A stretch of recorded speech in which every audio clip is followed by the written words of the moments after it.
meel walba oo dunida ka joogaan ul iyo diirkeeda allaha ka dhigo dowlad Soomaaliyeed oo muslim oo sunna oo shaafiiciya hogaamiyaal Umar ibn Khattab iyo Salaxdiin al-Ayyubi iyo Umar ibn Abdul Aziz u dhow Ilaahay ha ina siiyo dalka iyo dowladda iyo diinta Allah inoo hagaajiyo maxaabiista muslimiinta meel kasta oo dunida ka joogaan oo lagu dhibaataynayana dhibta Allah ka dulqaado kuwa xanuunsan caafimaad Allah siiyo illa dhaalimiina wal faajirina wal mujrimiina dadka muslimiinta ee baahan wax badan oo barkale Allah siiyo dadka eheladooda mujrimiintu ay cadaabayaan samir iyo iimaan Allah siiyo soo dhawaado hagaag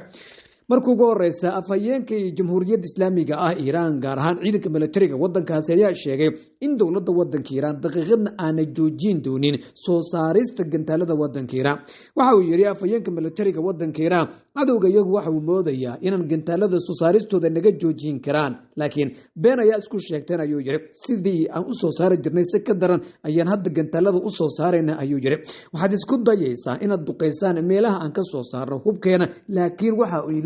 uu leeyahay afhayeenka militariga wadanka Iiraan maba garan kartaan meel aan wax ku sameynayo meel kale haddaad isku dayda inaad duqeysaan warshadaha aan hubka ka soo saarno wuxuu leeyahay walla waa daalisaan mooye lagama yaabo inaad heshaan waxaad moodaa dowladda wadanka Iiraan mana markii ugu horeysay oo muddadii 40 maalin ahayd ee dagaalka Iiraan uu ku qaaday Mareykanka iyo Israa'iil ay ku qaadeen Iiraaniyiintu waxay soo muujiyeen iyagoo diyaaradii droniska iyo gantaaladii kala firdhayay markaas sidoodii u soo saaraya muuqaal ay soo duubeen ciidanka ilaalada kacaanka jamhuuriyadda islaamiga Iiraan ayaa sawiradaas lagu arkay marka waxa la leeyahay Iiraan waliba way laba laabtay ayaa la leeyahay sawaariikhda guuxda ka dheerayo diyaaradaha droniska goobaha laga soo saari karaan hadda waxa la leeyahay Mareykanka iyo Israa'iil ma fahmi karaan inkastoo meel kasto ay ku tuhmayaan ay duqeeyeen haddana Iiraaniyiintu wali wacdara ayay ka dhigayaan fagaaraha dagaalka dhinaca kale haddii aynu eegnana askar badan oo ku dhimatay wadamada Urdun iyo Ciraaq ayaa la geeyay wadanka Mareykanka waxaana telefishinka Al-Jazeera waaxda af Carabiga uu baahinaya askar badan oo diyaarada meedadkooda laga soo dejinayo waxay dowladda wadanka Mareykanka warinaysaa 18 askari inay ka dhinteen tan iyo markaas 28 bishii February 2026 dagaalka ee Mareykanka ee Iiraan ku qaadeen laakiin khubaro kale ayaa sheegaya askarta dhimashada wadanka Mareykanka kuma kuno askari inay tahay laakiin la qarinayo sida kamida warbaahinta gudaha wadanka Mareykanka oo Wall Street Journal iyo Washington Post ay kamid yihiin ay warinayaan in la doonayo in la dhowro qalbiyada ee askarta dhimatay iyo kuwa dhaawacmay ee markaas ay eheladooda waxaana dhawaantan la arkayay dad badan oo askarta Mareykanka eheladooda oo daryeel aan ka cabanaya waxaana la leeyahay dhaqaale daran baahsan ayaa jirta si gaar ah waliba Pentagonka wadanka Mareykanka dhaqaalihii looga talagalay sanadkan durbaba dowladda wadanka Mareykanka waxay ku baabi'isay dagaalkan Iiraan lagu la jiro waxaana la warinayay saraakiil badan Americana ayaa walwal ka qaba sida ay dowladda wadanka Mareykanka hadda ay wax u wado iyadoo kula talinaya dagaalka wadanka Iiraan inay isaga baxdo waa markii ugu horeysay waa markii labaad aan iraahday oo dowladda wadanka Mareykanka hadda waxa la wariyay in kastoo tirada rasmiga ee la keenay meydadkoodna aad la shaacin laakiin Urdun iyo Ciraaq waxa la leeyahay militariga wadanka Mareykanka ee ereeyadaas joogay iyagoo aan weeraraba filanayn una bartay in la duqeeyo Bahrain iyo Urdun iyo Kuwait oo kaliya ayaa lagu kalahay dabadeedna waxa la warinayaa salayada wadanka Mareykanka uu ku lahaa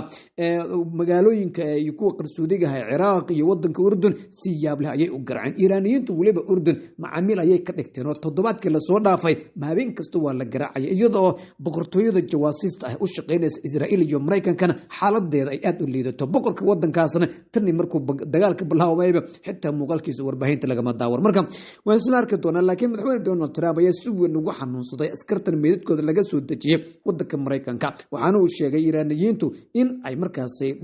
khasaare baaxad leh ay gaarsiin doonaan dabcan hadalkan waxa uu talagelaya shacabka wadanka Mareykanka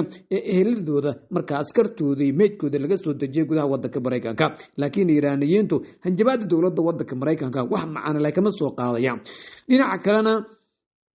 waxaa la warinayaa in dowladda wadamada khaliijka la isku yiraahdo ay si weyn ugu walwalsan yihiin weerarka iyo hanjabaada Xuutiga waliba Xuutiyiintu hanjabaad kali ma aha laba markab oo dowladda wadanka Saudi Arabia ay leedahay ayay ka celiyeen badda cas waxaana ugu dambeyntii ay danta ku kalaftay dekedda ka soo tagaan inay dib ugu laabtaan Saudi Arabia iyo wadamada khaliijka ayaa isku dayaya wadamada reer galbeedku inay taageero military weydiistaan laakiin hadda ma jirto cid u babacdhiga karta awoodda xoogagga reer Yemen ee ku dagaalamaya gudaha wadanka Yemen inkastoo raggaasi xaq ku taagan yihiin oo mar walba iyagu madluumin yihiin Saudi Arabia ay si weyn ugu dhowdahay markaas xoogagga muslimiinta cadowga ku laakiin dhawaantan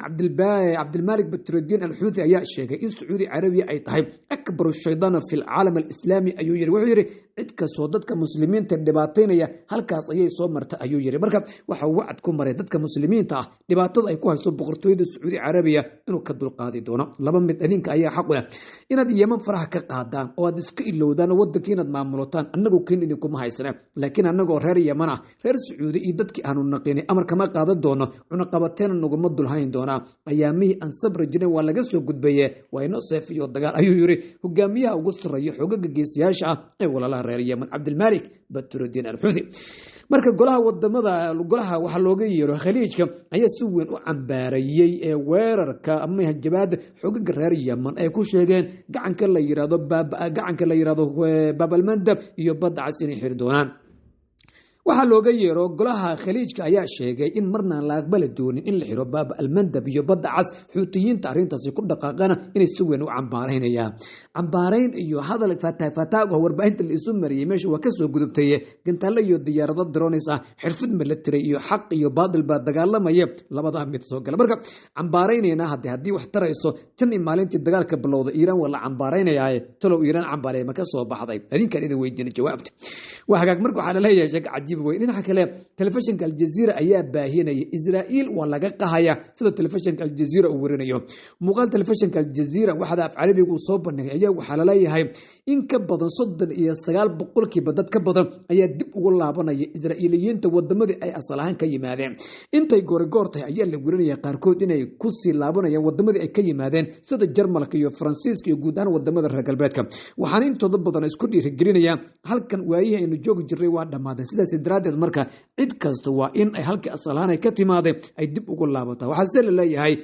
waa markii ugu horeysay oo dadka Israa'iiliyiinta ah in ay dib ugu laabtaan dhulka Falastiiniyiintu ay 40% wax ka badan ayadu korortay malaayiin Israa'iiliyiin ayaa dib ugu laabtay sida qaar ka mid ah warbaahinta weeranayaan wadamadii asalahan ay ka soo jeedeen maxaa yeelay dadkan waxay ogaadeen Falastiiniyiintu markan in ay si wacan u soo jeedsadeen dhinaca kalena dibadbaxyo waaweyn oo lagu diidan yahay ra'iisul wasaare Benjamin Netanyahu ayaa ka soconaya dhulka Israa'iil xoog ku haysato waxaana dadka qaarkood la arkaya iyagoo booliisku ay laamiyada ka jiijidayaan waxay warar ku soo kordha wanidin la wadaagi doona hadii alla ka dhigo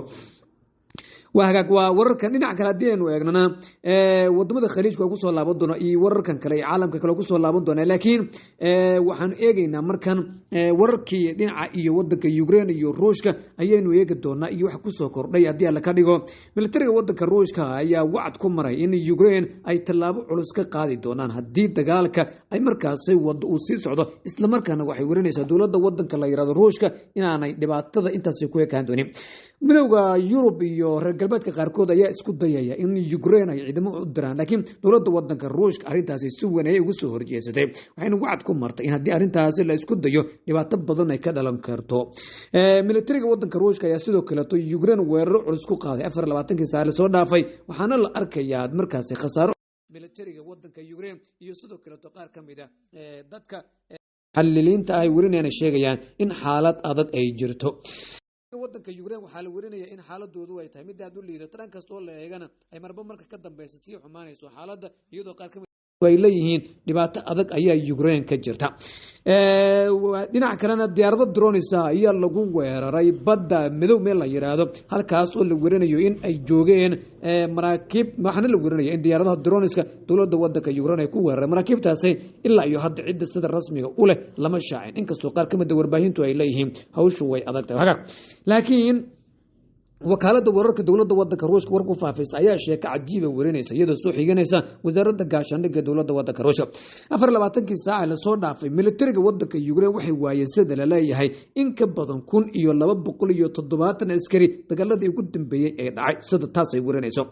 waxaana la warinayaa sidan ayay u kala dhinteen 250 askari oo ka tirsan ciidanka dawladda wadanka Ukraine iyo 4 baabuurta dagaalka oo lagu wareegay dagaal adag oo ka dhacay markaas waqooyiga wadanka Ukraine ayaa 250 askari waa lagu dilay 4 gaadiidka ahna waa lagu wareegay 210 askari hal goob ayaa lagu dilay dhowr gaadiidka dagaalka ahna waa laga wareegay dagaalkaasina waxa uu ka dhacay galbeedka wadanka Ukraine